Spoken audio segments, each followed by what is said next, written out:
एक बार की बात है, मुगल सम्राट अकबर के दरबार में बीरबल अपनी चतुराई और बुद्धिमानी के लिए प्रसिद्ध था।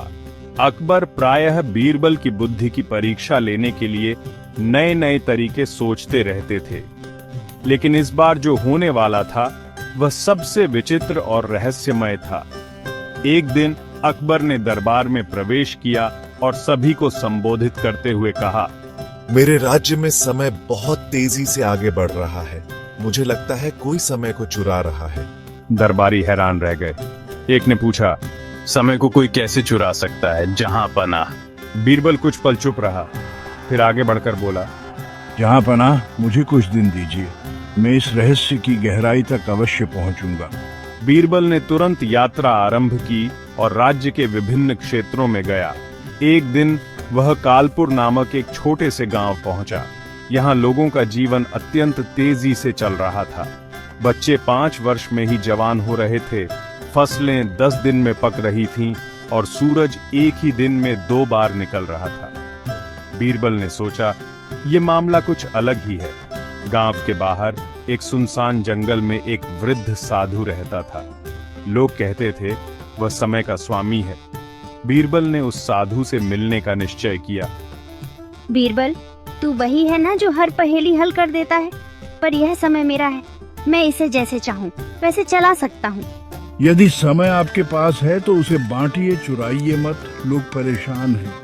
मुस्कुराते हुए, यदि तू मेरे 3 सवालों का उत्तर दे सका तो समय में वापस कर दूंगा, अन्यथा अकबर का राज्य सदा के लिए उलझ जाएगा। पहला सवाल, ऐसी कौन सी चीज है जो चलते समय दिखाई नहीं देती लेकिन रुकते ही सबको नजर आती है? सांसें। जब चलती हैं तो कोई नहीं सोचता, पर जब रुक जाती हैं तो जीवन भी थम जाता है।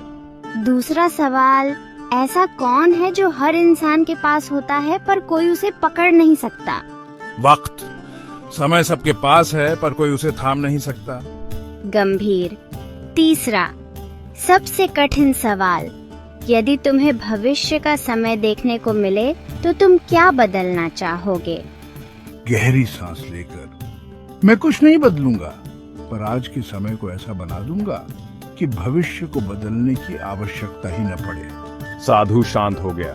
उसने आंखें बंद की और एक तेज प्रकाश फैल गया। अगले दिन गांव में सब कुछ सामान्य हो गया। सूरज समय पर निकला, बच्चे सामान्य गति से बड़े होने लगे और बीरबल फिर अकबर के दरबार लौट आया। बीरबल, समय का चोर कौन था? जहां पनाह, चोर कोई और नहीं, हमारी अपनी अधीरता थी। हम समय को बांधना चाहते हैं पर समय को जीना चाहिए, बांधना नहीं। बीरबल, तुमने न केवल रहस्य सुलझाया बल्कि हमें जीवन का सबसे बड़ा सबक भी दिया है। तो दोस्तों, समय को कोई नहीं चुरा सकता, लेकिन जब हम अधीर हो जाते हैं समय हमारा साथ छोड़ देता है। हर पल को समझदारी और धैर्य से जीना ही सच्ची बुद्धिमानी है। यदि आपको यह कहानी पसंद आई हो तो हमारे चैनल को सब्सक्राइब करना न भूलें, ताकि आपको मिलती रहें और भी दिलचस्प कहानियां।